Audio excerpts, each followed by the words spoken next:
Na maior parte das vezes que viemos adorar o Senhor, queremos de Deus uma resposta, não porque Ele tem a obrigação de dar, não é um pedido impositivo, mas é uma necessidade até para não errarmos, para continuarmos agradando Ele, para termos certeza de que estamos no caminho certo, fazendo a coisa certa, sobretudo quando nós passamos a entender que tudo que temos na nossa vida e que tem dado certo é obra e graça de Deus. Então não queremos caminhar sem essa presença, não queremos caminhar sem o seu conselho, não queremos caminhar sem sermos guiados pelo som da sua voz. Às vezes entramos em dilemas profundos, pela dificuldade de reconhecer se é a nossa vontade, se é a vontade de Deus, se é o uso da nossa razão, da nossa consciência, e se na verdade Deus quer uma ação de fé. E se quando quer uma ação de fé, se estamos caminhando para onde Ele está apontando, ou se estamos sendo ousados demais e podemos errar, talvez sendo guiados pela vaidade, pelo ego, de querer viver algo grande, de querer contar um milagre extraordinário, quando tudo isso precisa habitar na tricotomia do nosso ser, né? Carne, alma, espírito. É difícil fazer com que os três estejam o tempo todo em harmonia. Então essas dúvidas deixam a gente atordoado, deixa a gente com a mente confusa, deixa a gente angustiado. Alguns aqui lutam contra crise de ansiedade, síndrome do pânico, gastrite nervosa. Alguns aqui estão perdendo cabelo, perdendo tempo, perdendo dias, porque querem fazer e têm até disposição para fazer, mas estão aguardando de Deus um aval.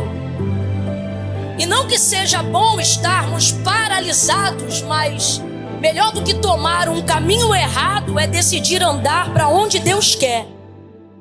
Deus não perde tempo, Deus não perde viagem. Enquanto eu ministro aqui, Deus fala comigo, porque muitos corações estão ansiosos, mas não é porque tem pressa de que Deus faça, é porque se sentem num estado de letargia profunda por não saberem o que agir, o que fazer, já que alguns aqui já alcançaram a maturidade da fé e entenderam que não querem mais usar o seu tempo para errar, não querem mais usar o seu tempo para tentar. E é tão bom quando a gente alcança esse nível de maturidade. Por quê? Porque você começa a ver outros andando, outros correndo, enquanto você aprende a esperar. E é nesse processo de espera, aonde por mais que você esteja um tanto quanto angustiado e quem sabe até ansioso, mas muitas vezes em condição de obediência. E por que a ansiedade vem? Porque você não está esperando com paciência, mas ainda assim está esperando. Mas é complicado esperar quando eu tenho potencial. É complicado esperar quando eu tenho sonho. É complicado esperar quando eu tenho desejo. É complicado esperar quando eu quero ter um plano de execução. É complicado esperar quando eu acredito que eu posso fazer as coisas que Deus disse que eu faria. Ainda que não haja em mim toda a capacidade, mas há em mim toda a fé que eu preciso para que Deus execute essas coisas. Então logo vem a pergunta: por que não está acontecendo? Por que minha vida não está andando? Por que os sonhos não estão se realizando? E por que as coisas não estão na velocidade do poder que Deus tem para fazer? Isso vai deixando a gente angustiado, ansioso, perturbado. E aí, para completar ainda, o advento da internet e a mídia social vai colocando a gente, por mais tanto que pareça, todos em estado de comparação contínua. Os outros estão andando, os outros estão crescendo, os outros estão exercendo seu ministério, os outros estão pregando, os outros estão cantando, os outros estão abrindo empresa, os outros têm um ministério de intercessão consolidado. Olha como aquela irmã é de Deus, olha como aquele irmão é de Deus, olha como a vida dele está andando, como a empresa dele está andando, como a casa dele está andando. Enquanto isso tem alguém falando a mesma coisa de você. Afinal, ninguém posta o que dá errado. Sua vitrine também é linda. E isso vai gerando na gente uma ansiedade tão grande. E aí Deus falou: diga duas verdades. Primeira, aprenda a esperar com paciência. Mas o fato de não ter paciência, todavia ainda assim esperar, coloca você em posição de vantagem, porque é melhor esperar a hora que Deus quer fazer do que meter a mão aonde você não está preparado ainda para meter, do que entrar aonde você ainda não deveria entrar. Por isso o profeta Isaías, ele vai resumir, né? A Bíblia é tão maravilhosa, gente. A Bíblia verdadeiramente, ela está acima do kairós, do tempo do homem. Ele vai dizer com tanta propriedade: os jovens se cansarão, os mancebos certamente cairão. Vamos traduzir: os jovens vão querer velocidade, e na paixão e na força da sua vida e da sua carne, vão meter a mão, vão meter as próprias forças, vão ir com o peito, com a raça. Afinal, esse é o vigor da mocidade. Só que eles vão se cansar. Por quê? Porque vão descobrir, irmão, que nem tudo é no peito e na raça, nem tudo é na tua vontade e no teu querer, sobretudo na vida daquele que serve ao Senhor. Aí ele diz assim: e os mancebos certamente se fadigarão. Em outras versões dirão: certamente cairão. Quem são os mancebos? Os mais novos que os jovens. Só que na verdade ele não está falando de idade, ele está falando de temperamento. Na verdade ele não está falando de idade, ele está falando de velocidade. Na verdade ele não está falando de idade, ele está falando de quem tem pressa. Ele está dizendo de quem quer alcançar resultados rápidos. Ele está dizendo de quem por imaturidade não tem condições de esperar. Então ele vai resumir isso no vigor da juventude, da mocidade, e vai dizer: os jovens certamente se cansarão, os mancebos certamente cairão. Mas ele continua o texto e ele diz: mas os que esperam, mas os que esperam no Senhor renovarão as suas forças. Ele está dizendo: quando eu não te sento, eu não estou te mandando parar, eu estou te mandando esperar. Quando você espera, você está confiando em mim. Não diga que não está acontecendo nada só porque você não está fazendo nada. Jesus disse: eu vou para o meu Pai, porque meu Pai trabalha e até agora eu também trabalho. Deus está dizendo: ei, você pode esperar. Quem não espera sou eu. Eis que não tosquenejará nem dormitará o guarda de Israel. O Senhor é quem te guarda. O sol não te molestará de dia, nem a lua de noite. O Senhor guardará a tua alma, Ele guardará a tua entrada e a tua saída, desde agora e para sempre. Camila, eu não entendi. Vai entender agora. Deus está dizendo: você pode descansar. Quem não descansa sou eu. Eu sou ancião de dias, Pai da eternidade. João, quando tem a revelação do Cristo glorificado no Apocalipse, ele tem a alusão de um Deus que não tem pálpebras. Jeremias olha para ele e diz: seus olhos são como chama de fogo. Isaías o vê e também diz: olhos como chama de fogo. Ezequiel vê uma roda com vários olhos que não fecham e também os assemelha como chama de fogo. Daniel tem a revelação das 70 semanas e vê o Filho do Homem com olhos como chama de fogo, ainda que não saiba que é ele. João é arrebatado na ilha de Patmos e vê, e ele diz: e eu vi, e os seus olhos eram como chama de fogo. Não entendi. É a alusão de um Deus que não tem pálpebras, por isso ele não pisca, não tosqueneja, não se cansa. Está cansado porque não está confiando, está esgotado porque não está descansando.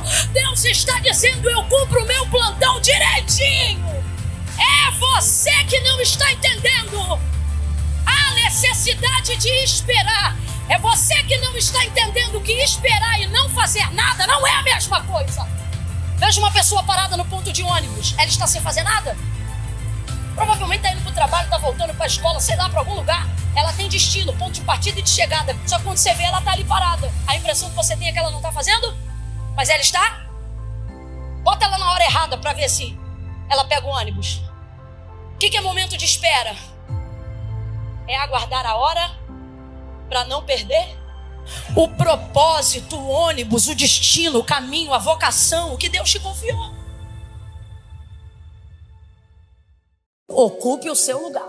Que lugar, Camila, é esse? Lugar de quem foi redimido, lugar de quem foi perdoado, lugar de quem está disponível para ser amado, lugar de quem pode receber o amor de Deus. Você não precisa minimizar a consequência dos seus erros para potencializar o poder do sangue de Jesus. Pelo contrário, quanto menos panos quentes você passar nos seus erros, suas negligências, seus fracassos, seus dilemas, mais evidente ficará a sua necessidade de perdão e a evidência da cobertura dos seus pecados. Porque a justificativa dos meus erros não conquista nada, mas a confissão altera completamente a realidade e a circunstância ao meu redor. Aquele que confessa e deixa alcança o quê? Julgamento? Não, aquele que confessa e deixa alcança misericórdia. Vou lhe dizer que o maior problema dos últimos tempos em nosso meio não é dinheiro, nem a falta dele, nem o excesso. Porque quem tem muito tem padecido da mesma necessidade de quem não tem nada. Porque a maior crise dos últimos dias não é financeira, é emocional. Mentira ou verdade? Houve-se um tempo onde não se existia classe média, onde ou você era pobre ou você era rico. A intermediária emergente, esquece, estou falando de para mais de 30 anos atrás. E naquela época acreditava-se que suas tristezas, suas dores, seus dilemas, seus fracassos era porque você não tinha as mesmas oportunidades. E em razão disso ficava triste, chateado e tantas outras coisas ruins que levam a gente a dias maus. E aí você pensa, se não tenho, se não posso, é porque não tenho, é porque eu não tenho. E começamos a aprender a adiar a felicidade. Quando eu tiver, quando eu puder, quando eu chegar, quando eu conquistar, quando eu estiver lá, quando eu ter tanto na minha conta. Então chegou o dia em que muitos conquistaram muito mesmo não tendo nada. Não tem saúde para administrar os negócios, não tem alegria para conviver no meio da própria família que tanto pediu a Deus para ter, não tem condições de desfrutar das casas que comprou, tem carro, mas não tem direção, tem cama, mas não tem sono, tem comida, mas não tem sabor. É difícil. Ficou-se então comprovado, e não precisa ser nenhuma mente brilhante como a do Augusto Cury para chegar a uma conclusão muito óbvia dos nossos dias. Não é dinheiro que corresponde às necessidades mais intrínsecas da nossa alma. E como sabemos disso? Porque antigamente esperávamos ter para ser. E agora mesmo quando temos, muitos ainda não sabem nem mesmo quem são. Porque o segredo da vida não é descobrir quem eu sou, mas é descobrir quem Deus é. Você não se conhece à medida que busca conhecimento sobre si mesmo. Quanto mais você conhece a Deus, mais você passa a saber sobre si mesmo. Resumindo a história, dentro desse contexto, começamos a viver dentro de uma realidade que seria no mínimo ingenuidade, para não dizer ignorância. Achar que o que difere hoje entre saudáveis e não saudáveis, plenos e não plenos, são patrimônios territoriais. Acabou-se a ideia de que quando eu tiver eu serei, quando eu chegar vou ficar feliz. Acabou. E como é que a gente sabe que acabou? Porque se quem estava antes chegou lá e não soube ficar bem, e quem já estava antes de quem conquistava este lugar também viu que não tinha o suficiente para resolver, está mais do que comprovado que dinheiro não é a resposta de tudo. Se fosse, o maior índice de suicídio não estava na classe média alta. Então vamos agora chegar ao pé de igualdade do porquê Deus permite sofrimento a toda criatura em algum momento da sua vida. Porque a alegria é ótima, mas não tem o poder lapidador que só o sofrimento tem. E dentro desse processo de lapidação, existem algumas dores que nos torturam e têm um poder torturador maior do que qualquer outra. Que dores são essas? Dores do pecado que cometemos. Porque essa não é sobre não ter tido oportunidades. Essa normalmente está ligada a não ter conseguido ter força o suficiente, caráter o suficiente, nobreza o suficiente, espiritualidade o suficiente, renúncia o suficiente. Logo, quando a consequência de um pecado chega, e a consequência não é uma descoberta, a consequência é a queda no eu, é você cair em si mesmo, é você perceber que pior do que ser julgado pelo que as pessoas pensam de você, é perceber que você se tornou carcereiro de si mesmo. O poder destrutivo do pecado traz dores terríveis a todas as pessoas, mas sempre vai doer mais em quem tem mais consciência do que fez, do que é um erro, do que é um equívoco, de onde errou. Tanto é que você não precisa cometer nenhum pecado moral. Tanto é que você não precisa cometer nenhum erro tão grotesco a ponto de que todo mundo saiba, ou que seja necessário ficar evidente, que só os seus erros individuais, veja, já não estou nem mais falando de pecado, seus erros insistentes são os que mais te aborrecem. Salomão disse: quem aumenta em sabedoria também aumenta em sofrimento. E por que aumenta em sofrimento? Porque aumenta seu nível de consciência. Quanto maior sua consciência, maior a sua dor.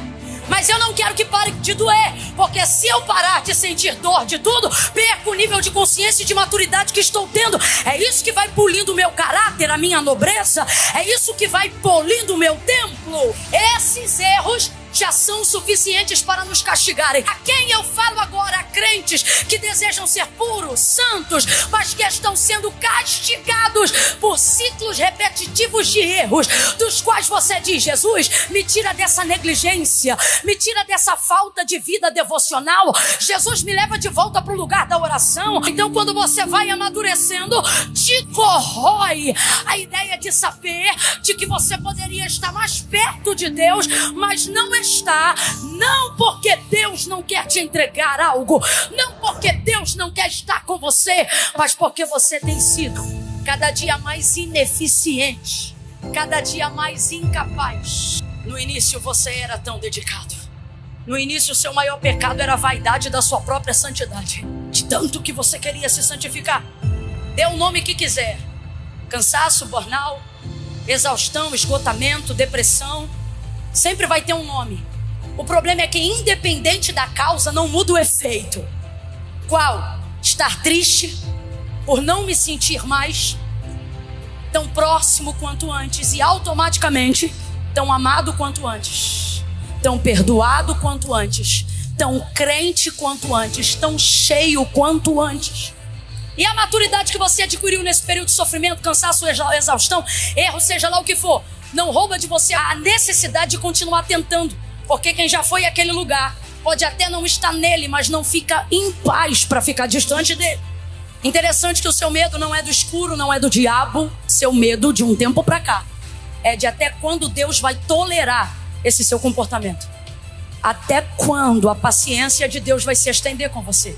Porque a verdade é que, por ter amadurecido sua consciência de um tempo para cá, ter se distanciado também dele, você acredita piamente que o reflexo do Deus que você sempre adorou está baseado, na verdade, na consciência que você tem agora. Como assim, Camila? Vou explicar. Você se coloca no lugar de Deus o tempo todo. Se eu fosse Deus, eu não me perdoava. Se eu fosse Deus, eu não aceitava a minha oração. Se eu fosse Deus, eu não teria tanta paciência. Aí você diz assim: mas eu sei que eu não sou Deus. Eu sei que Ele me ama de um jeito que nem eu mesmo posso me amar. Isso é o que você sabe, mas não é como você sente. E por que isso? Porque a verdade é que, por errarmos, falharmos e nos distanciarmos repetidamente, somos tendenciosos a passar a adorar a nossa consciência achando que estamos adorando a Deus. Se o Deus que você diz adorar nunca te confronta, nunca discorda de você, é bem possível que você esteja adorando uma versão idealizada de si mesmo e esteja chamando de Deus. Então, se a gente puder resumir isso aqui, o que ele está ensinando pra gente? Que, na verdade, por nos distanciarmos e termos uma boa consciência de tudo que fizemos acerca do nosso erro, começamos, na verdade, a adorar a imagem refletida do nosso eu melhorado. E daí que é por isso que a culpa e o medo são correntes e algemas amarrando crentes na última hora. Porque a verdade é que Deus não está mais acima dos seus sentimentos. Ele não consegue ultrapassar o teto da tua consciência. Quando você ora, tua oração bate na tua consciência. Quando você jejua, teu jejum bate na tua consciência. Por quê? Porque a verdade é que o peso dos nossos erros, falhas, dores ou pecados, e a maneira como nós castigamos e disciplinamos aquilo que nos tornamos ou aquilo que fazemos se tornou maior do que o que a palavra de Deus diz ao nosso respeito. Israel estava virada no pecado da idolatria quando o profeta liberou essa palavra, quando Deus falou pela boca de seu servo: eu sei que pensamentos tenho de vós, diz o Senhor, pensamentos de paz e não de mal. No pior momento de Israel, Israel recebe uma palavra como essa. O que é que Deus está dizendo para Israel? Eu não penso de você o que você pensa de si mesmo, também não penso de você o que os outros dizem sobre ti. Eu tenho um pensamento próprio, original a seu respeito, e é por isso que o apóstolo Paulo vai concordar, e ele vai deixar muito claro que os pensamentos de Deus são muito mais altos e elevados do que o nosso. Eu declaro agora, debaixo dessa palavra, que toda adoração relação à própria consciência, e que tudo aquilo que estava subjugado pela sua consciência seja invertido e subvertido à autoridade do Deus eterno, do Deus que perdoa, do Deus que está acima do que você pensa de si mesmo, do Deus que tem uma voz mais alta do que a voz dos seus pais, de um Deus que tem uma voz mais alta do que a voz dos seus inimigos, de um Deus que está acima das suas dívidas, um Deus que está acima das suas dores, um Deus que é capaz de te amar mesmo quando você está vivendo o seu pior momento. É que o que está acontecendo na sua vida hoje, ou ciclos que você não venceu em outros anos, ou lágrimas que parecem se repetir pelas mesmas causas, que não é uma sucessão aleatória de desgraças, não é uma sucessão aleatória de histórias repetidas. Mas e se eu te dissesse que todas as coisas, por mais que nesse momento aqui agora da vida pareçam o retrato do caos, de uma vida que não deu certo, de um casamento que não está fluindo, de uma vida espiritual que ainda não rompeu, de um ministério que ainda não cresceu, mas e se eu te dissesse como profeta que tudo isto na verdade está como se fosse uma orquestra, cuja batuta da orquestra estivesse na mão do Espírito Santo, coordenando e te levando a entender que verdadeiramente todas essas coisas que você chama de ruim, todas essas coisas que você chama de desgraça, todas essas coisas que você está chamando de tragédia, e se eu te dissesse que todas elas estão cooperando para que uma palavra se cumpra na sua vida? Se você olhar pelos olhos da carne, veja, se você olhar pelos olhos humanos, coisas ruins também estão concordando. Está na hora de você ter maturidade espiritual e compreender que debaixo de uma palavra de Deus, coisas ruins também cooperam. Você precisa desenvolver essa maturidade, irmão. De vez ou outra, saber que alguém está fazendo algo cujo intuito de quem está fazendo é para o teu mal, mas no final mesmo assim vai cooperar para o teu? Bem, porque ele pode estar sendo a ferramenta, mas o alvo do cumprimento da palavra é a sua vida. Então tudo que vier ao seu encontro há de corresponder à palavra que Deus liberou sobre a tua vida.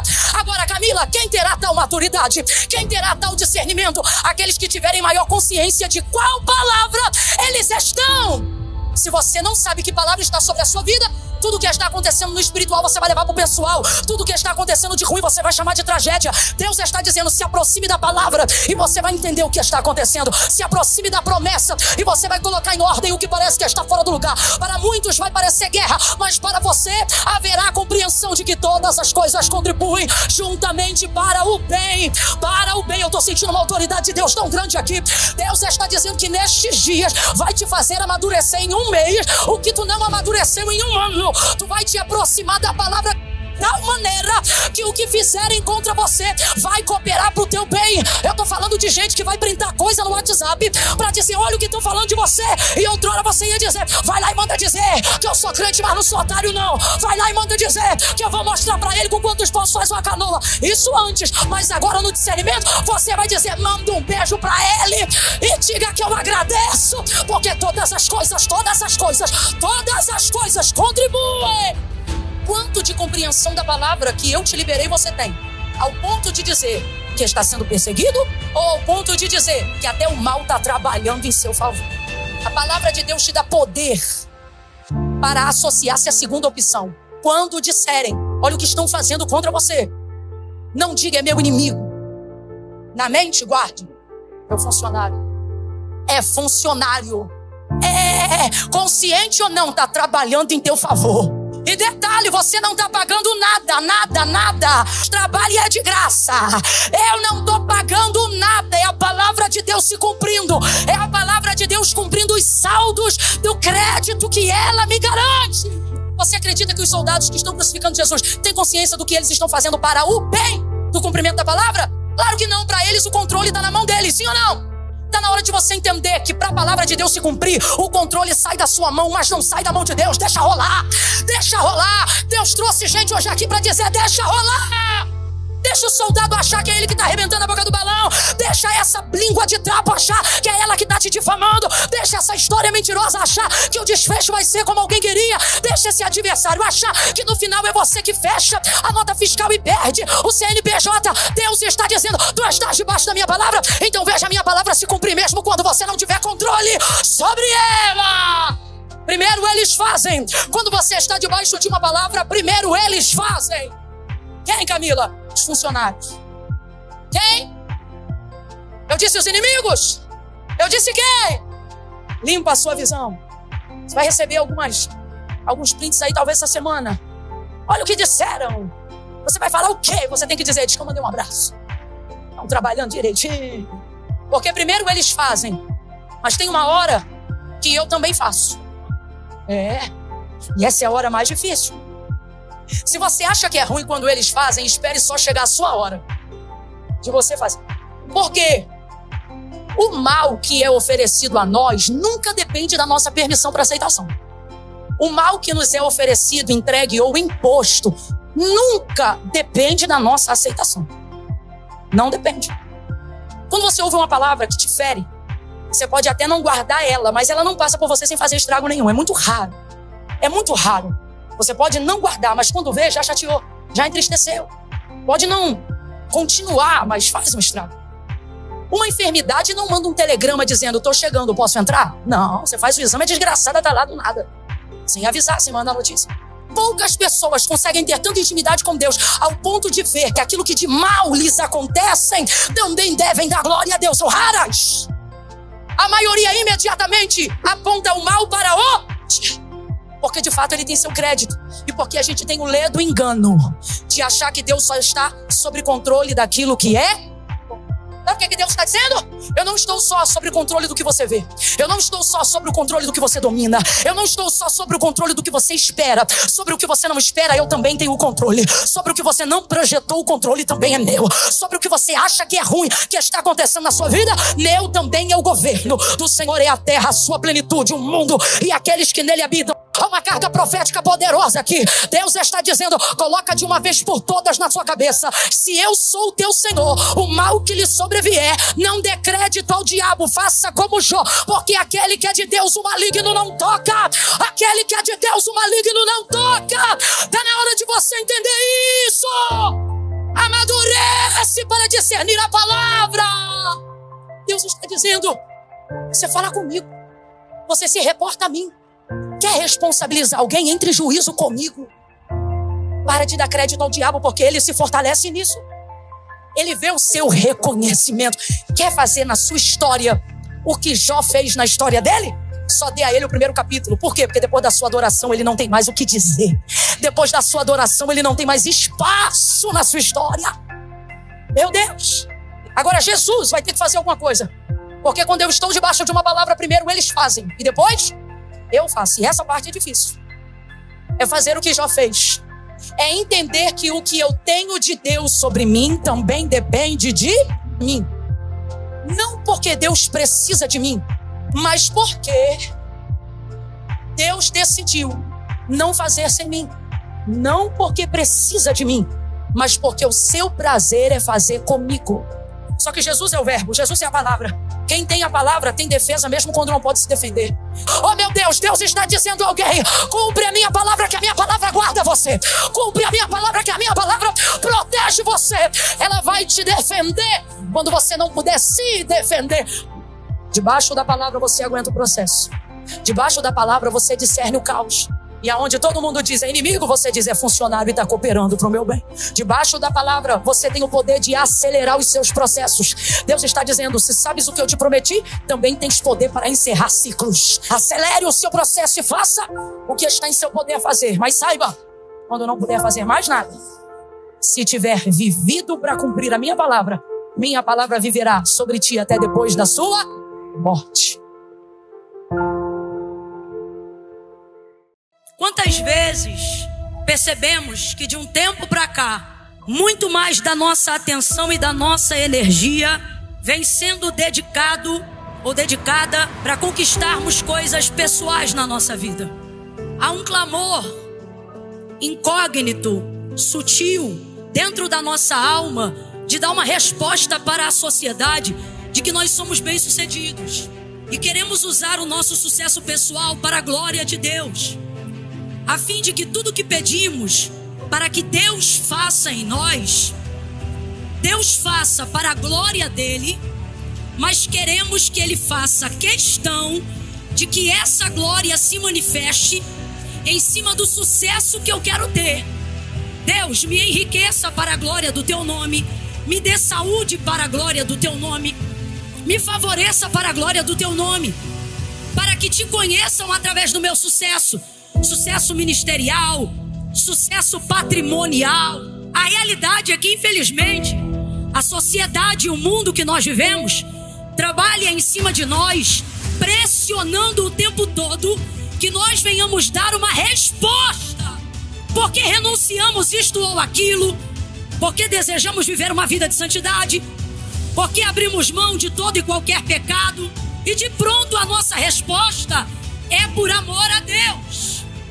Mas a verdade é que no dia a dia, que às vezes as nossas atitudes não são tão coerentes com esse princípio que nós dizemos ter. Qual?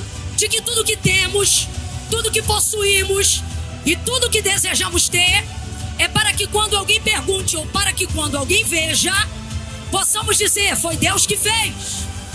Minha vida é para a glória de Deus. Eu sou para a glória de Deus. E aonde está a incoerência, Camila? Na dedicação do tempo e da energia a Deus.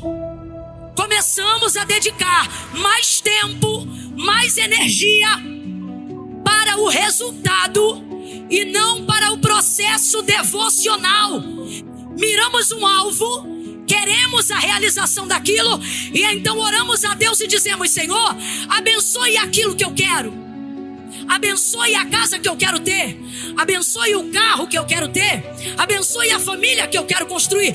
Nós apontamos o que queremos e então pedimos para Deus abençoar o alvo do nosso desejo. E a verdade é que sabemos que o correto é que as coisas não girem em torno de mim, mas elas girem em torno da vontade de Deus.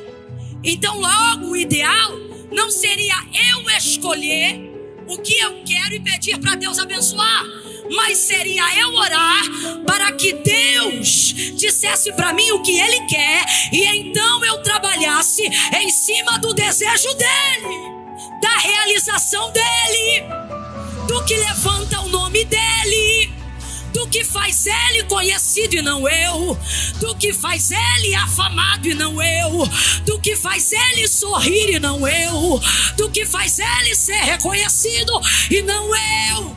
A nível de princípio, dentro de um padrão de moralidade espiritual, achamos que estamos fazendo certo, mas a pergunta é: se de fato tudo que temos e tudo que possuímos, queremos que Deus seja glorificado nisso, porque o tempo da nossa vida espiritual diminui e o tempo do nosso trabalho aumenta cada dia mais.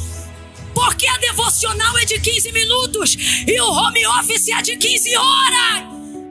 Se isto é verdade, porque quando Deus não faz o que eu quero, eu sinto que a minha vergonha envergonha Ele, quando na verdade nada pode abalá-lo. Se isso é verdade, porque minhas maiores motivações para buscar a Deus tem sido aquilo que eu quero que Ele faça e não aquilo que Ele quer que eu faça. Se isso é verdade, por que jejuar tem sido tão difícil? Se isso é verdade, por que a gente só funciona com campanha em época que a coisa fica apertada e difícil? Se isso é verdade, por que não dobramos mais os joelhos de madrugada? Se isso é verdade, por que a nossa vida espiritual se tornou algo que é terceirizado? Se isso é verdade, por que eu não consigo mais me debruçar de joelhos mesmo quando eu estou cansado? Se isso é verdade, porque a meditação da palavra tem se tornado tão esporádica ao ponto de só abrirmos a Bíblia nos cultos ou quando alguém está cultuando? Se isso é verdade, porque não temos buscado o conhecimento da palavra, haja vista que é Ele que manifesta a vontade de Deus? Aí depois a gente não entende porque estamos tristes, porque alcançamos realização pessoal, estabilidade prosperidade financeira, mas não entendemos porque o desejo de morte continua sendo maior do que a fome de vida. Estamos vivendo uma vida em que, sem perceber, os prazeres terrenos estão se tornando o resultado pelo qual nós escolhemos o meio a qual Deus deve ser glorificado. Então eu vou trabalhar para ter sucesso, para glorificar a Deus no meu sucesso, porque assim eu vou honrar a Deus. E Deus está dizendo: eu gostava mais quando tu me honrava no teu descanso em mim, santificando a tua vida e crendo que eu era poderoso para cumprir o teu expediente. A verdade é que Deus nos chamou como ministros, Deus nos chamou como os seus profetas, mas a pressão da sociedade impõe sucesso e o crente não quer ficar para trás. Há um cansaço exacerbado sobre o ombro da maioria, uma exaustão, um burnout, uma síndrome do pensamento acelerado. Sabe por quê? Porque hoje status está ocupado o tempo todo. Bonito é quem não tem tempo. Bonito é quem trabalha toda hora e não tem tempo para nada. Agora, por que isso está acontecendo? Porque a vida espiritual não é mais prioridade para muitos. Porque a vida espiritual já não é mais prioridade para muitos. Por quê? Porque desenvolve-se com essa conduta frenética, exacerbada, na busca pelo sucesso, reconhecimento social. Desenvolve-se a ideia que o que é espiritual não deva ser priorizado. É chamado nos últimos dias de cultura pop. Ela está impregnada até nos desenhos animados que as suas crianças assistem. E ela trabalha incutindo na mentalidade algo que ela coloca na tua mente sem você perceber que ela colocou. E o que ela coloca na tua mente? A ideia egocentrista de que é você que pode tudo, de que é você que faz tudo. Por isso você não deixa mais Deus atuar no seu expediente. Você só deixa Deus atuar no seu expediente quando você entra em áreas impossíveis de resolver. Mas quem disse que o nosso relacionamento com Deus deve ser desenvolvido somente quando questões impossíveis se apresentam? Olha, isso está nos distanciando de Deus. Um Deus que você só busca quando precisa de socorro. Um Deus que você só se relaciona quando precisa de escape. Um Deus que você só conhece no momento das causas urgentes. E porque a gente já não se relaciona ou não está se relacionando no nível de intimidade que deveríamos estar nos relacionando com esse Deus? Ora, é porque agora eu cubro o meu expediente. Eu faço com o braço da minha carne. Eu vou, eu conquisto, eu chego, eu acho. Então só quando você de fato não pode, aí você diz: Senhor, meu Deus e meu Pai, eu estou aqui na tua presença. Porque sentir Deus tem se tornado obrigação de que o outro faça você sentir. Porque há uma escassez em nós de motivação própria para buscar a Deus. Então é o pregador que tem que ter muita unção.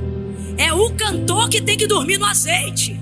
É o pastor que tem que ter autoridade para fazer você sentir, para fazer você glorificar. Porque se alguém de fora não te der motivos, você não sabe quais são os próprios. Terceirização da vida espiritual. E essa cultura mundana incute na nossa mente que aquilo que é espiritual é fraco. Por isso nós só oramos quando temos tempo. Só vamos para o monte se tiver tempo ou se tivermos uma emergência. Só vamos para o culto se estivermos na escala. E por que nós estamos agindo dessa maneira?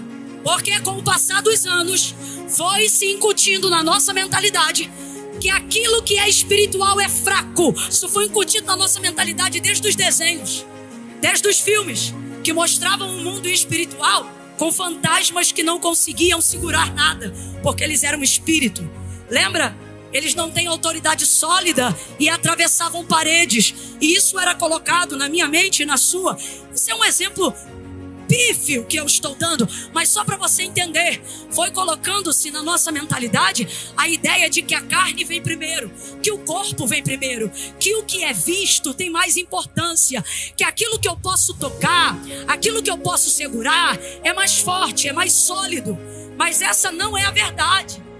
Talvez eu esteja lhe dizendo algo que você pense: ah, Camila, eu sei disso, mas será que sabe mesmo? Porque se você tivesse uma noção real do que é o mundo espiritual, eu duvido muito, irmãos, que nós estaríamos dedicando, aqueles que mais dedicam, estão dedicando 20% de tempo para a sua vida espiritual. E os outros não dedicam nada, navegam na onda de quem tem dedicado alguma coisa. Todo o outro restante vai para a família, vai para o trabalho. E por que temos diminuído o poder espiritual? Porque ele não ocupa mais o lugar de relevância que sempre ocupou na nossa vida. E porque ele não tem ocupado mais? Porque a maioria de nós aqui alcançou o sucesso. Você não precisa mais orar para a comida chegar. Agora você tem uma vida estável, que você tem dinheiro para pagar a conta do mês. Mas quando você não tinha, orar pelo mês era prioridade. Você fazia até campanha de primícias. Agora você não ora mais quando recebe compra. Irmãos, eu vim aqui e esses exemplos são para mostrar que eu e você já não temos mais valorizado o mundo espiritual como ele deve ser valorizado. Quando você dependia de Deus para fazer compra do mês, tu levava a vida espiritual tão a sério que quando as compras chegavam, você não botava no armário antes de consagrar o Senhor. Deus está falando comigo ou só com mais alguém? Eu cultivo um bom hábito até hoje, mas percebo gente que perdeu hábitos que a gente pensou que jamais se perderiam em nosso meio. Sabe do que eu me lembro? Não se tinha coragem de ingerir uma refeição sem fazer uma oração. Você orou hoje antes do almoço? Irmãos, não se saía de casa sem fazer a devocional. Não, depois eu oro. Deus está vendo que não dá tempo. Deus está vendo que não é mais prioridade. Agora eu tenho que falar rasgado, que é para todo mundo entender. Eu não vim aqui questionar o nosso cristianismo. Eu vim refletir pela maneira como nós estamos exercendo. Preste atenção. Deus não tem dúvida que na nossa vida Ele é o único. Deus não tem dúvida, porque nós não temos dúvida de que na nossa vida Ele é o único. Se hoje uma espada viesse à tua garganta, irmãos, eu falo isso debaixo de autoridade, e alguém dissesse: nega Jesus e você vive, eu tenho aqui mais de 80%, eu creio pela fé, que diriam: pode cortar. Porque negar não nega, trair não trai, rejeitar não rejeita. Pode ter vacilado, pode ter errado, a gente reconhece as nossas falhas, mas a gente sabe, Ele é o amor da nossa alma, Ele arrebata a nossa vida. Ninguém é pra gente o que Ele é pra gente. É Ele que levanta o nosso corpo da cama, é Ele que nos dá graça quando a gente diz que não aguenta mais, é Ele que diz: suporta mais um pouco. É Ele, é Ele, é Ele. Então Ele sabe que Ele é o único. Os outros têm mãos, mas não carregam. Tem pés, mas não caminham. Tem olhos, mas não veem. Mas o nosso Deus tem olho como chama de fogo, e a gente reconhece a autoridade dele. Ele não é um ancião aposentado. Ele é a raiz de Jessé, o lírio dos vales, a resplandecente estrela da manhã. Quem o trocará? Quem mudará de Deus? Quem o negará?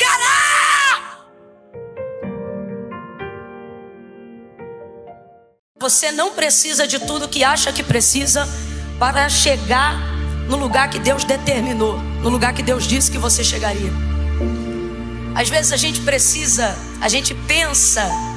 que Deus depende de circunstâncias favoráveis para fazer cumprir aquilo que Ele nos prometeu. A gente sabe que Ele não precisa, mas vive como se Ele precisasse. Porque diante de qualquer adversidade, qualquer dilema, qualquer dificuldade que se apresenta, uma enfermidade, uma esterilidade, uma porta fechada, um levante, uma afronta, uma dificuldade financeira, uma dívida, uma falência, uma palavra que contraria completamente toda a palavra que Deus determinou ao nosso respeito, tem um poder de nos desestabilizar de uma tal forma. E isso acontece porque obviamente nós não somos dotados apenas de alma, aonde está a nossa intenção, aonde está a nossa personalidade, mas somos dotados também de espírito. E se fôssemos dotados só de espírito, não ficaríamos abalados emocionalmente. Aconteça o que acontecesse, continuaríamos firmes no propósito que Deus já estabeleceu para nós. Mas como também somos dotados de alma, ficamos extremamente abalados emocionalmente, mentalmente, e sabemos que Deus não depende de circunstâncias favoráveis para operar, mas vivemos como se Ele dependesse de ajuda para fazer essas coisas acontecerem. A verdade é que muitos de nós entramos aqui abalados, pedindo para Deus confirmação acerca de coisas que Ele já disse, pedindo para Deus que continue falando conosco, e Ele, porque é bondoso e é misericordioso, e sabe que não somos mato, sabe que não somos semente, sabe que não somos peixe, sabe que não somos bicho, porque para esses Ele deu uma palavra e eles os obedecem desde o dia em que liberou essa palavra, né? Ele liberou a palavra e Ele disse uma única vez que cada erva dê semente conforme a sua espécie, e cada semente conforme a espécie está nela. E assim para todos os animais e para todas as espécies que já foram criadas. E Deus nunca mais precisou dizer isso de novo. A todas as águas, oceanos, a tudo aquilo que está preso ou debaixo do firmamento, obedece a palavra de Deus desde o dia em que Ele falou, e Ele disse uma única vez. Não precisou dizer nunca mais. E tudo o respeita e o obedece desde então. Mas acerca do homem, e Ele é tão bom que Ele se responsabiliza, porque Ele mesmo sabe. Quando Ele nos fez, o texto é claro em dizer: soprou em suas narinas o fôlego de vida, e o homem foi feito alma vivente. Ele sabe, é semelhante, mas não é igual. Ele sabe, lembra a mim, mas não pode ser como eu. Precisa de ajuda, é falho. E por causa da sua bondade, da sua misericórdia, conferências como essa Ele estabeleceu no coração dos homens, para que Ele possa continuar sendo um farol e apontando um destino, independente das circunstâncias, independente das adversidades, independente das tempestades, independente da contrariedade, independente das falhas do nosso caráter, independente das dificuldades da nossa personalidade. Ele continua aqui e Ele está dizendo: eu falo hoje, falo amanhã e continuarei falando, porque céus e terras passarão, a sua ansiedade vai passar, a sua depressão vai passar, mas as minhas palavras nunca passarão. Por isso eu vou continuar falando e me revelando a você pelo poder da minha palavra. E Ele fala, fala, fala e não se cala.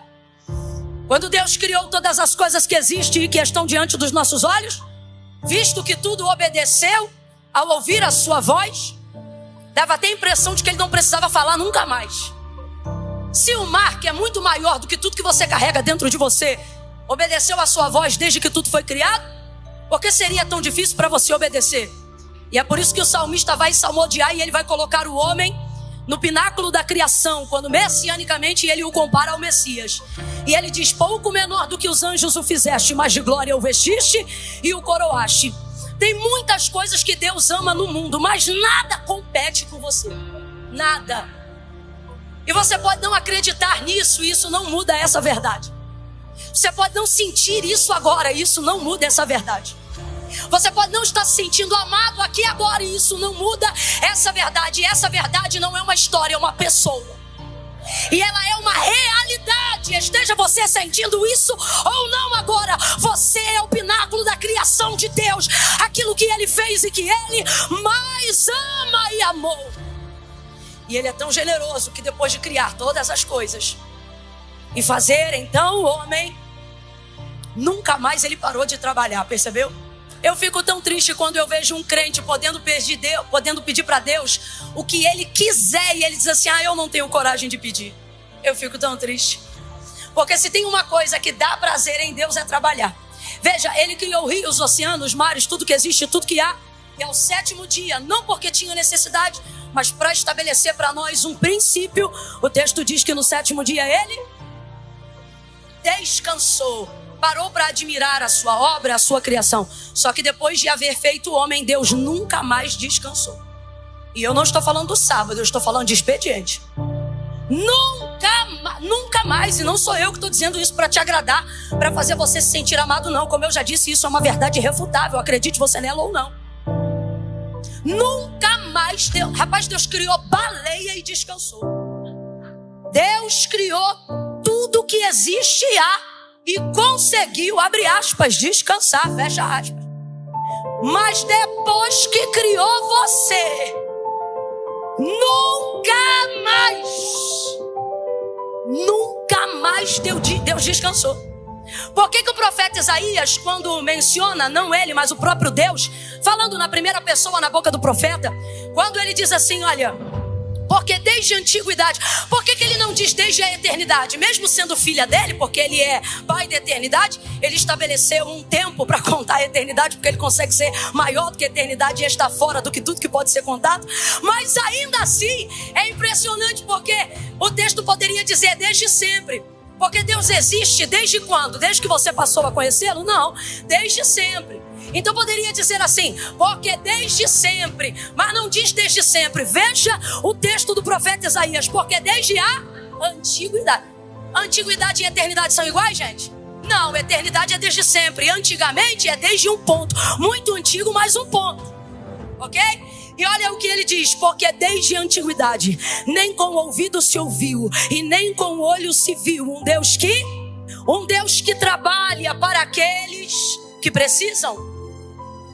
É um equívoco muito grande achar que Deus trabalha só para quem precisa.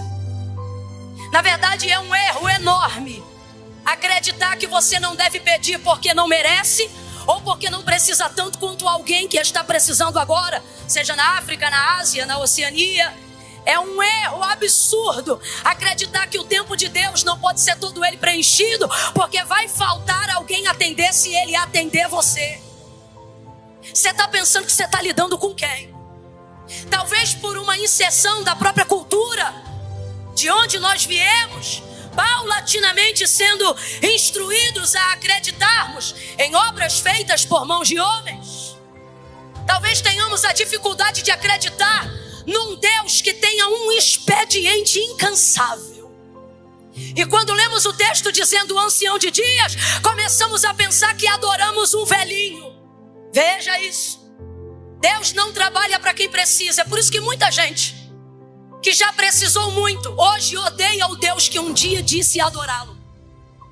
Porque se você começa a desenvolver esse raciocínio, você começa a acreditar na ideia de que se Deus só trabalha ou deve trabalhar para quem precisa, não podem haver situações de injustiça, moradores de rua, dificuldade em questão de condição e existência social, porque você acha que Deus tem que fazer alguma coisa, afinal as pessoas precisam. Então você começa a acreditar que porque Ele tem poder para curar todas as doenças, Ele tem que curar todos os doentes. E então o Deus que hoje você diz adorar, daqui a pouco tempo você começará a achar que Ele na verdade é muito injusto para ser adorado. Porque na verdade não compreendeu que Ele não trabalha para quem precisa.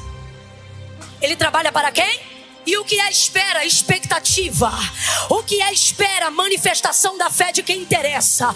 O que é espera? Certeza das coisas que eu não tenho, mas que eu já creio que recebi e estão diante de mim. Deus não trabalha para quem precisa, Deus trabalha para quem espera. Aí veja o texto, porque desde a antiguidade com o ouvido não se ouviu e nem com o olho se viu, um Deus que trabalha para aqueles que nele esperam por você. Deus trouxe pessoas hoje aqui. Ele está dizendo, eu não quero você se sentindo ameaçado de todos os lados. Eu quero que você saiba que é protegido de todos os lados. Você é guardado de todos os lados. Você é amparado de todos os lados. É por isso que o salmista dizia, eleva os meus olhos para os montes, de onde me virá o socorro? O meu socorro vem do Senhor, que criou o céu e a terra. É tudo dele. Aí ele diz, o sol não te molestará de dia e nem a lua de noite. O Senhor guardará a tua alma, Ele guardará a tua entrada, Ele guardará a tua saída, Ele te guardará de todo mal. Oh, aleluia. Deus te trouxe aqui e Ele está dizendo, porque tu tem ficado tanta insônia, tanta gastrite artrite nervosa, tanta calvície por estresse. Deus está dizendo: porventura tu não sabe que tu te cansa, mas eu não. Tu esmorece, mas eu não. Tu falhas, mas eu não. Por isso dorme, porque quem te guarda nunca dormiu e nem vai dormir. Eis que não tosquenejará o guarda de Israel. O Senhor é quem te guarda.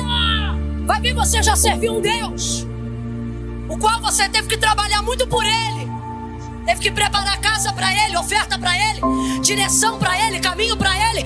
E quando Ele andava, fazia isso por intermédio das suas mãos. E isso fez você começar a acreditar que pode ser que Deus esteja muito cansado. Só que Deus te trouxe hoje aqui para te dizer: eu trabalho por você quando você nem me conhecia direito. Deus trabalha por aqueles que nele esperam. Tudo que existe e há, diz o autor da carta aos Hebreus, não foi feito por prova aparente do que se vê, mas antes céu e terra foram criados pelo poder da sua palavra. Camille, o que isso tem a ver com João 19? Tudo, presta atenção e para de ser ansioso. Há uma palavra, e esta palavra é a palavra que trouxe à existência tudo que antes não havia, tudo que antes não conhecíamos. Então eu volto a dizer o que disse no início: você não precisa de tudo que acha que precisa para chegar no lugar que você deseja. Você não precisa de tudo que acha que precisa para estar aonde Deus disse que ia lhe colocar. Camille, eu preciso de quê? Você precisa de uma palavra apenas. Deus não depende de circunstâncias favoráveis para operar. Se Ele liberou uma palavra, ela está proibida de voltar vazia. Antes ela vai e faz aquilo que lhe apraz. Você acha que tem que ter o melhor plano de saúde, você acha que tem que ter o melhor plano de carreira, você acha que tem que ter os melhores amigos, você acha que tem que aumentar a sua cartilha, a sua network, você acha que tem que ter 2, 3, 4, 5 milhões até o final do ano para conseguir virar uma chave. Tudo isso é planejamento e não é errado fazer. O problema é depositar toda a sua expectativa no seu empenho, acreditando que qualquer coisa que aconteça ou abale o mundo terá o poder de abalar a palavra que Deus liberou a seu respeito. E por isso você tem vivido se desgastando, gastando a sua energia, a energia que você podia estar usando para adorar, a energia que você podia estar usando para descansar diante dele. Porque mais fé do que precisa ter quem trabalha, precisa ter quem descansa. Por isso que quem descansa demonstra maior confiança para Deus. Veja, se você tem uma palavra, você tem tudo. Mas a gente age com a palavra de Deus como se ela fosse uma coisa abstrata, como se ela não fosse mais sólida do que o chão que eu estou pisando, como se ela não tivesse maior poder de cobertura do que este teto que está sobre a nossa cabeça. Tua casa não caiu quando você perdeu o emprego, não é porque faltou dinheiro, é porque não faltou palavra. Tua enfermidade que te atormenta não te matou, não só o corpo, mas também a alma. Não é por causa dos remédios que você tem, é porque tu está debaixo de uma palavra. A esperança que nada muda e faz morrer em ti, ela ainda não foi embora porque você é indesistível, não. Ela ainda se mantém aí porque tu estás debaixo de uma palavra. Então para de considerar essa palavra sensorial e começa a crer que ela é mais sólida do que o chão que a gente pisa e mais contundente do que o teto que cobre a nossa cabeça. Você está debaixo de palavra, e quem está debaixo de palavra não naufraga, não perde, não rompe, não. Ai, meu Deus! Pedro disse assim: havendo trabalhado toda a noite, nada apanhamos, mas sobre a tua lançarei a rede. Lançou a rede, pegou uma multidão de peixes tão grande, um cardume tão grande, que o barco quase ia a pique. E por que não foi a pique? Porque quem está debaixo de uma palavra vê um quase, mas não perde tudo. Você está aqui e está dizendo assim: Camila, eu estou debaixo da palavra, mas eu estou quase morrendo. Eu estou debaixo da palavra, mas eu estou quase perdendo. Camila, eu estou debaixo da palavra, mas eu estou quase me divorciando. E é este quase que não deixa concluir, porque a palavra de Deus está ali medindo o comprimento do barco, a estrutura da tua jangada. E ele está dizendo: não vai. Por que não vai? Porque tu está debaixo de uma. Está na hora de você entender. Isso aqui é uma reunião de gente que existe, subsiste e resiste, porque está debaixo de uma palavra. A palavra de Deus liberada sobre você vai se cumprir. A palavra de Deus liberada sobre você vai trazer à existência uma capacidade que você não sabia que poderia ser gerada dentro de você, para que você desenvolva o que precisa ser desenvolvido na sua vida, para tomar posse daquilo que Deus liberou sobre você. Eu me sinto tão distante daquilo que Deus quer de mim, ou até daquilo que Deus tem para me dar. Do que Deus tem para mim, eu me sinto tão longe. É porque Deus escolheu de fato as coisas que não são, para confundirem aquelas que pensam que são. Então, na verdade, sua vulnerabilidade só faz o farol de Deus ficar cada vez mais sobre você. Aquilo que você considera extremamente frágil em você, e que você pensa que é o motivo para não viver o que Deus tem, é na verdade um dos critérios pelos quais você foi escolhido. Porque esta fraqueza, ela não te desabilita, ela te empurra para o altar. Você acha de verdade que essa reunião aqui é a reunião dos fortes? É a reunião dos melhores? Não, irmãos, vamos nos voltar à humildade. Apesar de toda a honra de desfrutarmos da glória e da presença de Deus nesse recinto, a verdade é que os mais capazes não estão aqui. Estão aqui aqueles que reconhecem que não são suficientemente capazes em si mesmo para seguirem. Eu vou dizer algo que Deus está mandando aqui. Existem algumas pessoas aqui que estão entrando num nível de comparação, que se você continuar nessa comparação, você vai entrar numa paranoia, que é perceber que pessoas que não foram agraciadas como você, não foram favorecidas como você, não têm um nome escrito no livro da vida como o seu, não têm o privilégio de desfrutar da presença do Espírito Santo que você desfruta, não conhecem o consolo que você conhece, a graça que você conhece, não conhecem a unção que você conhece. E aí você fica olhando e você diz assim: rapaz, olha a comparação, como é que aquele outro que não conhece, não sabe, não tem, é mais capaz do que eu nos negócios, é mais capaz do que eu na gestão de uma rotina familiar. Aí você pensa: como pode alguém que não conhece o que eu conheço, não desfruta do que eu desfruto, não está no ambiente que a glória de Deus tem me inserido, tem demonstrado maior capacidade? Deus trouxe algumas pessoas hoje aqui e Ele está dizendo: é verdade, o outro tem maior capacidade, por isso eu escolhi você. E te digo mais, não é que você não tem capacidade para explodir, é que eu estou te colocando em processo de implosão, para você aprender que a tua potência é minha glória, que a tua unção vem de mim, e que quando eu te colocar numa posição equivalente aos teus iguais, e alguém te perguntar numa entrevista, numa revista, numa matéria ou num podcast: como é que você chegou aqui? Eu quero que da sua boca saia a verdade. Qual? Não fui eu, é dom de Deus, graça de Deus, poder de Deus, glória de Deus. Foi Ele, não eu. Deus trouxe algumas pessoas aqui que estão com alguns questionamentos, algumas comparações, e Ele está dizendo: quem te esmaga sou eu. Você tem potência para explodir, mas por que não explode? Deus está dizendo: porque meu processo contigo é de implosão, para você nunca esquecer que a glória é minha e não é tua. Quando eu te chamei, de fato você não era nada, mas a verdade é que você tem se tornado alguma coisa. E agora, dentro desse processo, se eu te largar a mão e você ir sozinho, você vai escolher o mesmo caminho que outros escolheram. Você não vai usar Deus para a glória de Deus, você vai usar Deus para a glória de seu nome. E você pensa: jamais, Senhor, eu te amo. Só que o Senhor está dizendo: quem conhece o caminho do homem sou eu. E eu me lembro das orações que você fazia quando ainda não tinha a potência que tem hoje, e dizia: Deus, não deixa eu me perder de ti, não deixa eu me esquecer de ti, tua presença vale mais para mim.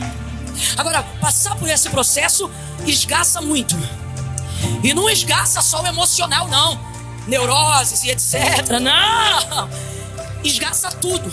Só que Deus hoje te trouxe aqui para organizar alguns pensamentos através da palavra, porque você não será sucumbido pelo plano de Deus, não. Você não será sucumbido pela graça, pela unção, não. Camila, por que você está usando esse comportamento? Porque é o tipo de comparação que você faz. Se Deus é comigo e tal, por que eu não rompo? Por que eu estou num processo? Deus está falando comigo aqui, mas Deus está sendo claro demais hoje aqui. Porque tem gente hoje que saiu de casa e falou: Senhor, se tu não falar diretamente comigo, processo de esmagamento, sabe? Existem homens e mulheres aqui, jovens, que estão sendo esgaçados nesse processo. Só que entenda, tudo isso faz parte do processo. Que processo? Manifestar a glória de Deus. Vamos lá. Qual é o propósito da vida de todo homem criado? Não estou nem falando de filho, estou falando de todo homem criado, estou falando de toda criatura nascida. Qual é o propósito de toda criatura, de todo homem, de toda mulher? Qual é o propósito de Deus para a vida dele? Glorificar o nome dele. Então eu vou perguntar: qual é o propósito da sua vida? Se você entendeu o que eu falei, você vai responder: glorificar o nome de Deus. Isso é um princípio bíblico. Significa que quando Deus criou você, Ele estava pensando em quê? Quando Deus criou você, você acha que Ele estava pensando em quem? Você? Comece a sufocar o seu ego agora mesmo, compreendendo a primeira coisa. Ele estava pensando. Se você está com raiva disso, é porque tua vaidade já está transbordando. Significa que você está muito distante do propósito. Quando eu compreendo que eu sou para a glória de Deus. Não, Camila, mas a minha casa, a minha família, eu estou falando de origem de existência. E a palavra de Deus nos garante que todo ser criado, antes de ser gerado no ventre da sua mãe ou retirado da semente de seu pai, ele nasceu no pensamento de Deus. Jeremias vai falar uma palavra que eu acho linda. Ele diz assim: tu me teceste de um modo terrível e maravilhoso no ventre da minha mãe. Essa epiderme aí, essa pele que você carrega, de acordo com o profeta Jeremias e no entendimento de criação de Deus para ele está dizendo: tu me fizeste fio a fio. Dentro desse processo, eu entendo que quando Deus me criou, não era em mim que Ele estava pensando. E isso não me entristece, isso me alegra. Porque se Ele estava pensando nele, tudo o que Deus faz a vontade de Deus é boa, perfeita. Então, se eu nasci da vontade de Deus, se Deus me criou, e isso aqui não é romantismo não, as estrelas, Ele chama uma a uma pelo nome. Você acha de verdade que não há um plano específico de Deus para a sua vida? O salmista vai salmodiar no Salmo de número 8 e ele vai dizer assim: pouco menor do que os anjos o fizeste, mais de glória o vestiste e o coroaste. Ele está apontando para o Messias, é claro, mas está apontando para o Messias na sua humanidade carnal, messiânico, como o próprio Salmo aponta. Mas o que isso significa? Significa que o homem é o pináculo da criação de Deus.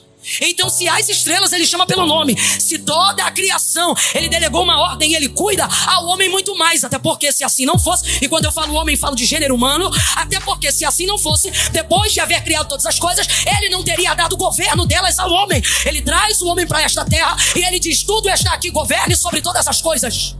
O homem é o pináculo da criação de Deus. Então nós somos criados para a glória de Deus. Camila, se isso é verdade, por que eu não me encontro o meu propósito? Na verdade você já encontrou, vamos lá, vou de novo. Você foi criado com que propósito? Mas por que você vive por aí dizendo: Deus, qual é meu propósito? Por que você vive por aí dizendo: Deus, qual é meu chamado? É a pergunta que eu mais ouço. Por que você fica nesse questionamento? Porque a verdade da verdade é que nós não procuramos coisas que façam sentido para a glória de Deus. Procuramos coisas que façam sentido. Procuramos o que nos dá prazer. Procuramos o que nos dá status. Procuramos o que nos dá popularidade. Procuramos o que nos dá seguidores. Porque dentro de uma natureza caída, desenvolveu-se a ideia de que o reconhecimento da sociedade, baseado no que a gente tem, faz a gente ser quem a gente quer ser. Sim ou não? Buscando a aprovação humana e glória de homens, acreditamos que a aprovação de Deus está no reconhecimento que a sociedade dá ao homem. E então corremos atrás de dinheiro e começamos a fazer as pessoas nos respeitarem, não pelo nosso CPF, mas pelo nosso CNPJ. Porque o quanto eu produzo vai dizer para as pessoas quem eu sou.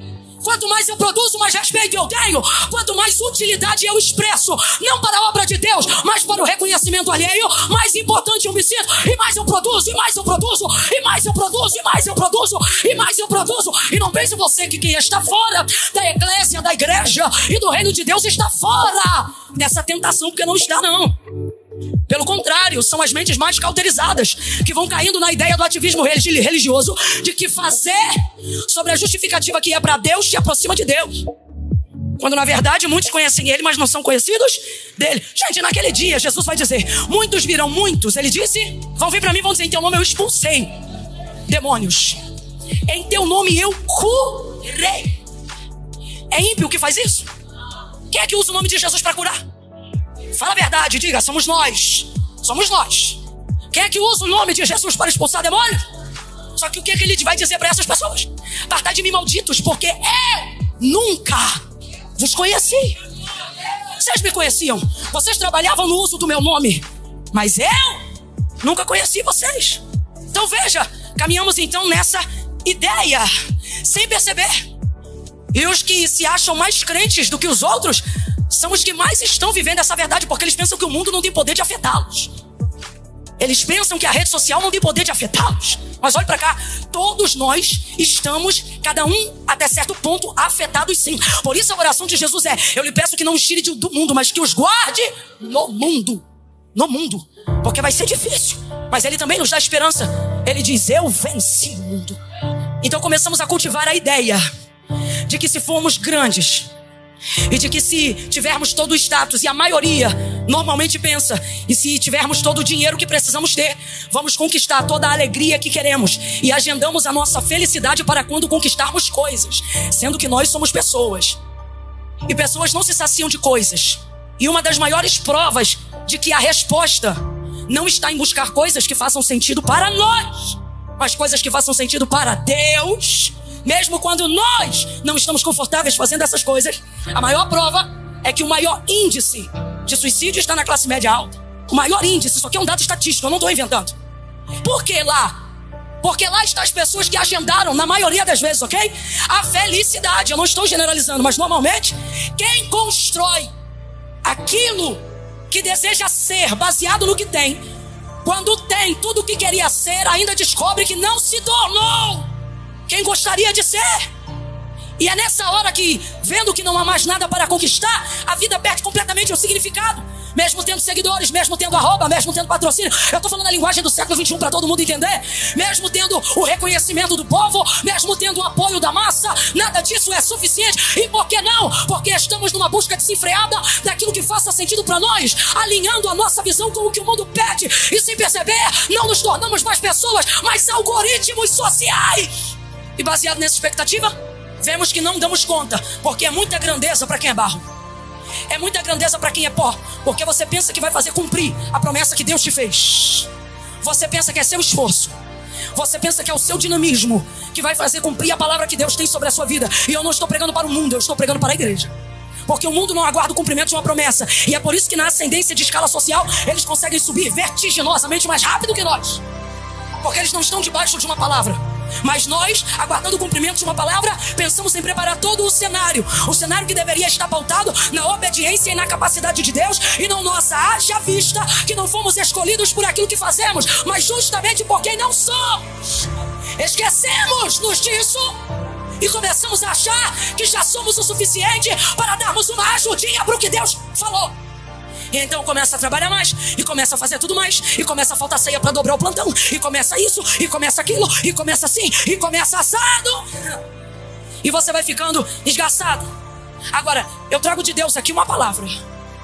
Se isso é para a glória de Deus, prepare-se, porque vai vir compensação na saúde, vai vir compensação nas finanças, vai vir compensação na revelação da sua vida espiritual. Agora, se isto é para respaldo e para a glória dos homens, prepare-se. O lugar mais alto que você chegar no mundo ainda estará o mais distante possível de Deus. Quando Jesus disse assim: se alguém quiser vir após mim, negue-se a si mesmo, tome sobre si a sua cruz e siga-me. Portanto vos digo que qualquer que me seguir para ganhar, já perdeu. Mas qualquer que perdendo por amor de mim para me seguir, já ganhou. Pois que vale ao homem ganhar o mundo inteiro, se em troca disso ele perder a sua alma. O céu está preparado para compensar qualquer prejuízo que para herdá-lo você perder na terra.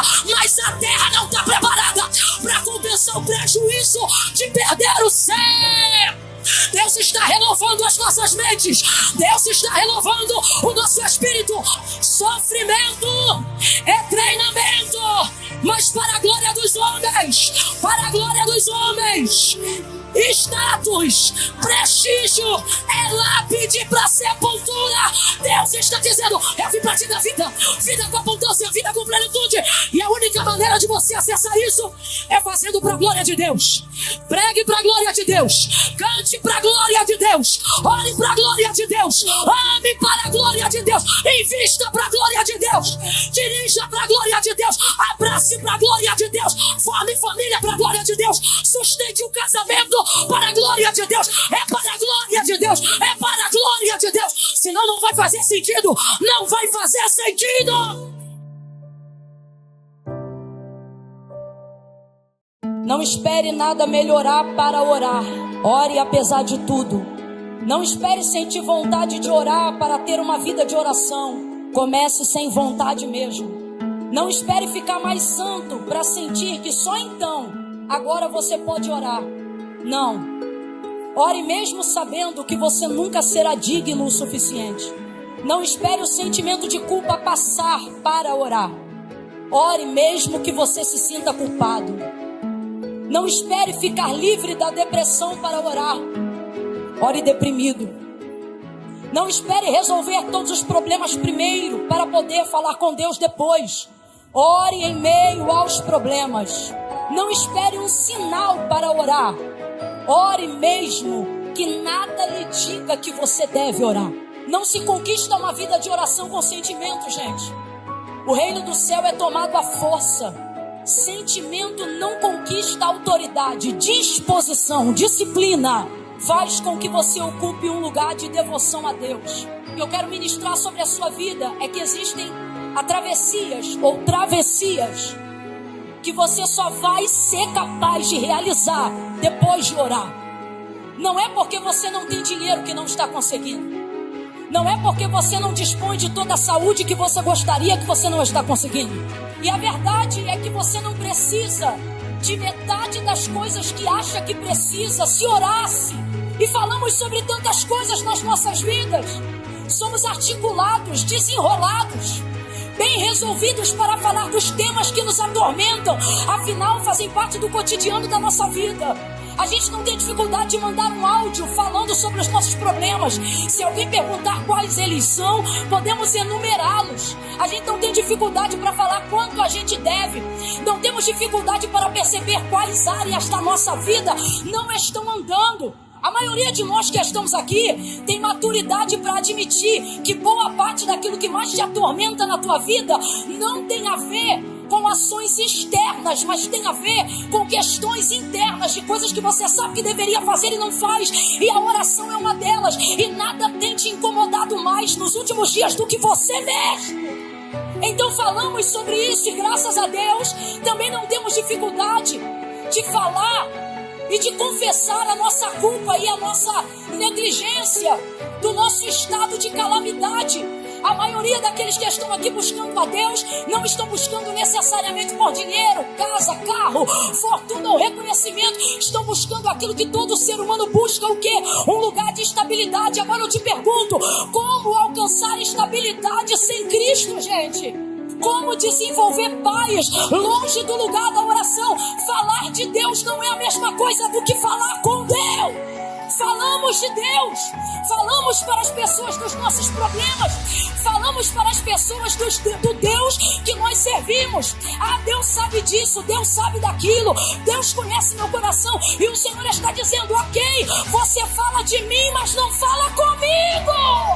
E a verdade, irmãos, é que nenhuma oração que alguém faça por nós é mais poderosa do que a oração que nós podemos fazer pela gente. Jesus não foi ao Calvário e conquistou um lugar de autoridade no seu nome para que nós pudéssemos terceirizar o lugar da comunhão.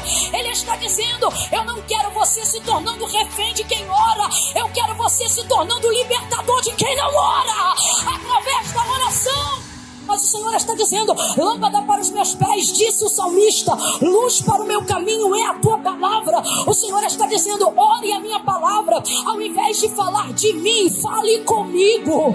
Ao invés de falar para os outros, fale para mim. Jesus foi um homem de oração, gente. Rapaz, se Jesus tinha necessidade de orar, o que eu e você estamos pensando da nossa vida, irmão? Estamos passando por dias sombrios, dias de escuridão, aonde a estabilidade parece um sonho distante e a segurança parece um lugar impossível. Mas a palavra de Deus é clara, Cristo em vós, esperança da glória. Que toda travessia que você está prestes a fazer e que está prestes a mudar a sua vida, não depende de carro, depende de oração. Não depende de combustível, depende de oração. Não depende propriamente das suas pernas e dos recursos que você toma na sua mão, mas da maneira como você é capaz de se mostrar dependente de Deus.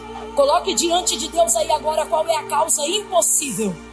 Quem está com a vida tomada de dívidas e precisa viver uma realidade diferente, não fuja. Entre com ousadia. Ah, Camila, mas eu tenho tanta culpa, tantos erros. Eu não me sinto à vontade nem para falar com Deus agora, Camila. Eu tenho problemas para resolver. O Senhor não disse, resolve primeiro e fala comigo depois. Não, Ele disse, vinde a mim todos vós que estáis cansados, oprimidos, sobrecarregados, e eu vos aliviarei. Feche os teus olhos, curve a sua cabeça e se ligue com Deus agora. Pai, em nome de Jesus, eu oro agora com o teu povo. Nós te louvamos por estarmos juntos, reunidos aqui nessa noite, em louvor, mas também em oração, Senhor. A tua palavra diz: pedi, pedi e dar-se-vos-á, buscai e acharei, batei e abrir-se-vos-á, porque o que pede recebe, o que busca encontra, e ao que bate se abre. Senhor, tantas vidas aqui de joelhos dobrados, tantas vidas, Senhor, com o coração inclinado agora, vidas que se rendem com a alma, com o corpo, vidas que se rendem completamente diante de Ti. Eu oro em nome de Jesus agora, para que todas aquelas que estão orando conosco, sejam aqui, sejam agora pela internet, em casa, no trabalho, no quarto, no smartphone, Pai, manifesta o Teu poder, manifesta a Tua glória. Tudo que estiver fora do lugar, coloca no lugar. Queremos colocar diante de Ti nossas dores, nossos dilemas. Existem pessoas que estão aqui cantando, Senhor, mas a Tua palavra também diz: está alguém entre vós triste? Ore. Nós queremos apresentar agora os tristes, aqueles que estão com dilemas na alma, que não podem ser resolvidos pelo homem, aqueles que só podem receber de Ti, aqueles que só podem ouvir a palavra da paz de Ti. Não adianta o conselho do amigo, gente, que o remédio não faz mais efeito, Senhor. As dores não vão embora, as doenças psicossomáticas não o deixam, dor na coluna, dor nos ossos, fibromialgia. O sangue de Jesus tem poder. Nós oramos agora, Senhor, contra todo ataque de pânico, síndrome do pensamento acelerado. Repreendemos todos os males. Oramos a Tua palavra, porque a Tua palavra diz que o Senhor levou sobre si todas as nossas enfermidades. Faça esse homem, faça essa mulher triunfar sobre toda enfermidade que o humilha, que o afronta, todo espírito de mutilação, todo espírito que deseja encaminhar alguém à morte, seja paralisado agora, vencido e sem força. Nós oramos e Te pedimos palavra de vida, porque para isto se manifestou o Filho do Homem, para desfazer as obras do diabo. Senhor, nós estamos aqui para pedir perdão pelos nossos pecados, para dizer que nós nos arrependemos da nossa negligência, para dizer que às vezes temos tempo para orar e não oramos, e quando a coisa aperta queremos orar, mas não temos tempo, porque não estamos Te dando a prioridade. Mas nesta noite nós utilizamos esse altar que clama por dizer: ore comigo, para Te clamar e Te pedir. Muda a nossa vida de oração, muda a história de oração do Brasil, que nós sejamos reconhecidos por homens e por mulheres de oração, gente que antes de falar o que quer, vai falar contigo, gente que antes de se aborrecer, vai buscar a Tua presença. Pai, em nome de Jesus, muda o nosso coração, tira a preguiça, tira a negligência, tira a falta de prioridade e nos ensina, em nome de Jesus, a dedicar nossa vida no Teu altar, com poder, com verdade, com entrega total, para que possamos atravessar toda a escuridão que está ao nosso redor, tudo aquilo que nos atormenta. Sabemos que paz só em Ti. Ouve a nossa oração e nos socorre, dando vitória ao Teu povo, para que assim como Tu atravessaste, eles também possam atravessar todo o vale com as suas famílias.